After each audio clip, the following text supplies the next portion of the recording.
ಕರ್ನಾಟಕ ರಾಜ್ಯ ಮಾನವ ಬಂಧುತ್ವ ವೇದಿಕೆ ಹಾಗೂ ಕರ್ನಾಟಕ ಸರ್ಕಾರದ ಮಾಹಿತಿ ಮತ್ತು ತಂತ್ರಜ್ಞಾನ ಇಲಾಖೆ ಇವುಗಳ ಸಹಯೋಗದೊಂದಿಗೆ ಇದೇ ಜನವರಿ 3 ಮತ್ತು 4ರಂದು 2 ದಿನಗಳ ಕಾಲ ಬಾಗಲೂರಿನ ವಿಜೆ ಇಂಟರ್ನ್ಯಾಷನಲ್ ಶಾಲಾ ಮೈದಾನದಲ್ಲಿ ರಾಜ್ಯ ಮಟ್ಟದ 4ನೇ ವೈಜ್ಞಾನಿಕ ಸಮ್ಮೇಳನವನ್ನು ರಂಗಭೂಮಿ ಕಲಾವಿದೆ, ಖ್ಯಾತ ಚಲನಚಿತ್ರ ನಟಿ ಹಾಗೂ ಸಾಮಾಜಿಕ ಕಳಕಳಿಯ ಉಮಾಶ್ರೀ ಅವರ ಸರ್ವಾಧ್ಯಕ್ಷತೆಯಲ್ಲಿ ಆಯೋಜಿಸಲಾಗಿದೆ ಅಂತ ಪರಿಷತ್ತಿನ ಸಂಸ್ಥಾಪಕ ಅಧ್ಯಕ್ಷರಾದಂತಹ ಸನ್ಮಾನ್ಯ ಶ್ರೀ ಡಾಕ್ಟರ್ ಹುಲಿಕಲ್ ನಟರಾಜು ಹೇಳಿದರು.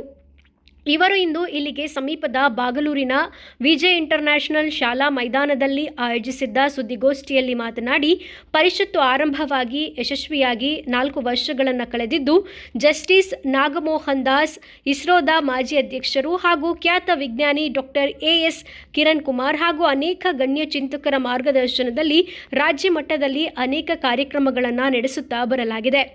ಜೀವಮಾನ ಶ್ರೇಷ್ಠ ಸಾಧನಾ ಪ್ರಶಸ್ತಿ ನೀಡಿ ಗೌರವಿಸಲಾಗುವುದು. ರಾಜ್ಯದ ಪ್ರತಿ ಜಿಲ್ಲೆಗೆ ಒಬ್ಬರಂತೆ 37 ಜನರಿಗೆ ರಾಜ್ಯ ಮಟ್ಟದಲ್ಲಿ HN ಪ್ರಶಸ್ತಿಯನ್ನು ನೀಡಲಾಗುವುದು. ಈ ಬಾರಿ ವಿಶೇಷವಾಗಿ ಮಹಿಳಾ ಸಾಧಕಿಯರನ್ನು ಗುರುತಿಸಿ ರಾಜ್ಯ ಮಟ್ಟದಲ್ಲಿ ಚೈತನ್ಯ ಸ್ತ್ರೀ ಪ್ರಶಸ್ತಿಯನ್ನು ನೀಡಿ ಅಭಿನಂದಿಸಲಾಗುವುದು. ಸಮ್ಮೇಳನವನ್ನು ಕರ್ನಾಟಕ ಸರ್ಕಾರದ ಜನಪ್ರಿಯ ಮುಖ್ಯಮಂತ್ರಿಗಳಾದ ಸನ್ಮಾನ್ಯ ಶ್ರೀ ಸಿದ್ದರಾಮಯ್ಯನವರು ಉದ್ಘಾಟಿಸಲು ಆಹ್ವಾನಿಸಲಾಗಿದೆ. ಉಪಮುಖ್ಯಮಂತ್ರಿಗಳು, ಕೇಂದ್ರ ಹಾಗೂ ರಾಜ್ಯದ ಅನೇಕ ಮಂತ್ರಿಗಳು, ಸಂಸದರು, ಶಾಸಕರು, ವಿಧಾನ ಪರಿಷತ್ತಿನ ಸದಸ್ಯರು, ಸ್ಥಳೀಯ ಜನಪ್ರತಿನಿಧಿಗಳು, ವಿಜ್ಞಾನಿಗಳು, ಸಾಮಾಜಿಕ ಚಿಂತಕರು, ವಿದ್ಯಾರ್ಥಿಗಳು, ಉಪನ್ಯಾಸಕರು, ಶಿಕ್ಷಕರು, ಸಾರ್ವಜನಿಕರು ಭಾಗವಹಿಸಲಿದ್ದಾರೆ. ಇದೇ ಸಂದರ್ಭದಲ್ಲಿ ಪರಿಷತ್ತಿನ ಪ್ರಮುಖರಾದ ಮಾನ್ಯ ಶ್ರೀ ಡಾಕ್ಟರ್ ಶ್ರೀ ರಾಮಚಂದ್ರ, ಮಾನ್ಯ ಶ್ರೀ ಆರ್ ರವಿ ಬಿಳಿಶಿವಾಲೆರವರು, Shri doctor Chikka Hanumanthegowda, K Narayanagowda, V T. Swamy, Munivenkatappa, doctor V. Suresh, Suma Ramesh, Koyramurthy, B J. Lingaraju, doctor Biregowda, Bhairappa ಮೊದಲಾದವರು ಉಪಸ್ಥಿತರಿದ್ದರು. ನಾಳೆ ಬೆಳಿಗ್ಗೆ ಉದ್ಘಾಟನೆಗೆ ಮಾನ್ಯ ಮುಖ್ಯಮಂತ್ರಿಗಳನ್ನು ನಾವು ಆಹ್ವಾನಿಸಿದ್ದೇವೆ.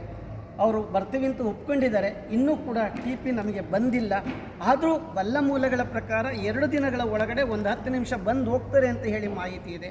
ನಾಳೆ ಬೆಳಿಗ್ಗೆ ಕೃಷ್ಣ ಬೈರೇಗೌಡರು, ಬೈರತಿ ನಮ್ಮ ಸುರೇಶ್, ನಗರಾಭಿವೃದ್ಧಿ ಸಚಿವರಾದ ಸುರೇಶ್ ಅವರು, ಬೋಸರಾಜ್ರವರು, ವಿಜ್ಞಾನ ಮತ್ತು ತಂತ್ರಜ್ಞಾನ ಇಲಾಖೆಯ ಸಚಿವರಾದ ಬೋಸರಾಜ್ರವರು, ಲೋಕೋಪಯೋಗಿ ಇಲಾಖೆಯ ಸಚಿವರಾದ ಸತೀಶ್ ಜಾರಕಿಹೊಳಿ ಅವರು ನಾಳೆ ಉದ್ಘಾಟನಾ ಕಾರ್ಯಕ್ರಮದಲ್ಲಿ ಇರ್ತಾರೆ. ಮತ್ತು ನಮ್ಮ ಅಧ್ಯಕ್ಷರಾದ ಉಮಾಶ್ರೀ ಅವರು ಇರ್ತಾರೆ. ಇನ್ನು ಇದೆಲ್ಲ ಗ್ರಾಮ ಪಂಚಾಯತಿಯ ಶಾಸಕರು, ಗ್ರಾಮ ಪಂಚಾಯತ್ ಸದಸ್ಯರುಗಳು ಮತ್ತು ನಾಗರಿಕ ಬಂಧುಗಳು ನಾಳೆ ಉದ್ಘಾಟನಾ ಕಾರ್ಯಕ್ರಮದಲ್ಲಿ ಇರ್ತಾರೆ.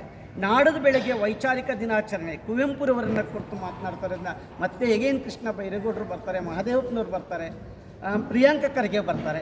ನಾಡದು ಬೆಳಗ್ಗೆ ಪ್ರಿಯಾಂಕ ಖರ್ಗೆ ಅವರು ಒಪ್ಕೊಂಡಿದ್ದಾರೆ, ಮಹದೇವಪ್ಪನವರು ಒಪ್ಕೊಂಡಿದ್ದಾರೆ, ಹಾಗೆ KH ಮುನಿಯಪ್ಪನವರು ಕೂಡ ಒಪ್ಕೊಂಡಿದ್ದಾರೆ. ನಾವು 9 ಜನ ಸಚಿವರನ್ನು ಖುದ್ದಾಗಿ ಕಂಡು ಕೊಟ್ಕೊಂಡ್ಬಂದಿದ್ದೀವಿ. ಅವರೆಲ್ಲರೂ ಕೂಡ ನಾಳೆ ಒಂದು 6 ಜನ ಬರ್ತಾರೆ, ನಾಡ್ದು ಒಂದು 4 ಜನ ಅಥವಾ 5 ಜನ ಬರ್ತಾರೆ.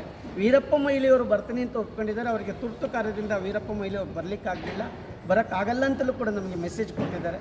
ಇನ್ನು ಅಕಾಡೆಮಿ ಅಧ್ಯಕ್ಷರುಗಳು ಮುಕುಂದರಾಜ್ ಬರ್ತಾ ಇದ್ದಾರೆ, ಪುರುಷೋತ್ತಮ್ ಬಿಳಿಮಳೆ ಬರ್ತಾ ಇದ್ದಾರೆ, ಸಾಧು ಕೋಕಿಲ ಬರ್ತಾ ಇದ್ದಾರೆ.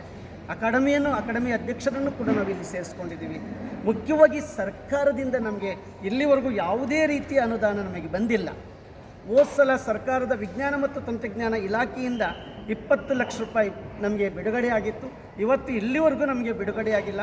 ಇದೆಲ್ಲ ವ್ಯವಸ್ಥೆ ಮಾಡಿರೋದು ಇಲ್ಲಿವರೆಗೂ ಕೂಡ ನಮ್ಮ ದಾನಿಗಳೇ, ಈ ಸುತ್ತಮುತ್ತ ಇರೋ ದಾನಿಗಳು, ಗ್ರಾಮ ಪಂಚಾಯಿತಿಯವರು ಮತ್ತು ಹಟ್ಟಿ ಚಿನ್ನದ ಗಣಿಯಿಂದ ನಮಗೆ 2 ಲಕ್ಷ ರೂಪಾಯಿ ಬಿಡುಗಡೆಯಾಗಿದೆ. ಇನ್ನು ವಸತಿಗೆ ಎಲ್ಲ ವ್ಯವಸ್ಥೆ ಅವರವರ ದಾನಿಗಳೇ ಇಲ್ಲಿ ಮಾಡಿಕೊಂಡಿದ್ದಾರೆ. ಇನ್ನು ಸತೀಶ್ ಜಾರಕಿಹೊಳಿ ಅವರು ನಮಗೆ ಭರವಸೆ ಕೊಟ್ಟಿದ್ದಾರೆ.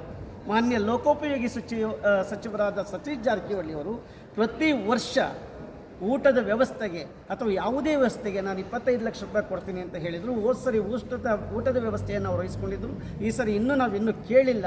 ಇದೆಲ್ಲ ಆದಮೇಲೆ ನಾವು ಅವ್ರನ್ನ ಕೇಳೋಣ, ಅವ್ರು ನೋಡಿದ ಮೇಲೆ ಇದು ಅನುಕೂಲ ಆಗಿದೆ, ಜನಕ್ಕೆ ಮಕ್ಕಳಿಗೆ ಅನುಕೂಲ ಆಗಿದೆ ಅಂದಾಗ ಅವ್ರು ಕೊಡ್ತಾರೆ. ನಾವು ಇದನ್ನು ದುಡ್ಡು ಕೇಳೋದಕ್ಕಿಂತ ಮುಖ್ಯವಾಗಿ ಸತೀಶ್ ಜಾರಕಿಹೊಳಿ ಅವರಲ್ಲಿ ಮನವಿ ಮಾಡಿಕೊಳ್ತಾರೆ.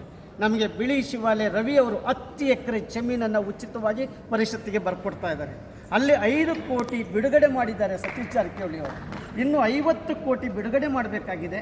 ಈ ಬಿಡುಗಡೆ ಮಾಡಬೇಕಾದ್ರೆ ಈ ಬಜೆಟಲ್ಲಿ ನಮ್ಮ ಮಾನ್ಯ ಚಿಂತಕರ ಚಾವಡಿಯಿಂದ ಬಂದಂಥ ಮಾನ್ಯ ಮುಖ್ಯಮಂತ್ರಿಗಳು ಬಿಡುಗಡೆ ಮಾಡಿದ್ರೆ ಅಲ್ಲೊಂದು ವಿಜ್ಞಾನ ಗ್ರಾಮ ಓಪನ್ ಆಗುತ್ತೆ. ಇಡೀ ಜಗತ್ತೇ, ನಾವು ಇಲ್ಲಿವರೆಗೂ ದೇವಾಲಯಗಳನ್ನು ನೋಡಿದ್ದೀವಿ, ವಿಜ್ಞಾನಾಲಯಗಳನ್ನು ನೋಡಿಲ್ಲ.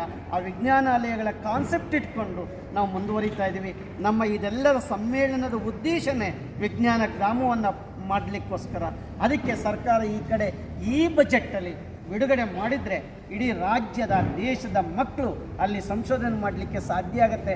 ಅದಕ್ಕೋಸ್ಕರ ಮಾನ್ಯ ಸತೀಶ್ ಜಾರಕಿಹೊಳಿ ಅವ್ರನ್ನ ನಾವೇನೂ ಕೇಳಲ್ಲ, ಸರ್ಕಾರದ ಜೊತೆ ಇದ್ದು ಈ ವಿಜ್ಞಾನ ಗ್ರಾಮಕ್ಕೆ ಈ ವರ್ಷ ಬಜೆಟಲ್ಲಿ ಅನುದಾನವನ್ನು ಬಿಡುಗಡೆ ಮಾಡಿದರೆ ಪರಿಷತ್ತು ಮತ್ತು ಮನುಷ್ಯರ ಮನಸ್ಸು ನಮ್ಮ ನಡೆ ವಿಜ್ಞಾನದೆಡೆಗೆ, ವಿಜ್ಞಾನ ಮತ್ತು ತಂತ್ರಜ್ಞಾನ ಇಲಾಖೆ ಏನು ಕಾನ್ಸೆಪ್ಟ್ ಇಟ್ಕೊಂಡಿದೆ ಸರ್ವರಿಗೂ ವಿಜ್ಞಾನ, ಆ ವಿಜ್ಞಾನದ ಅಡಿಯಲ್ಲಿ ನಮ್ಮ ಈ ಪರಿಷತ್ ಸಮ್ಮೇಳನ ನಡೀತಾ ಇದೆ. ದಯವಿಟ್ಟು ಬನ್ನಿ. ಮತ್ತು ವಾಹನಗಳ ವ್ಯವಸ್ಥೆ ಸಾಕಷ್ಟು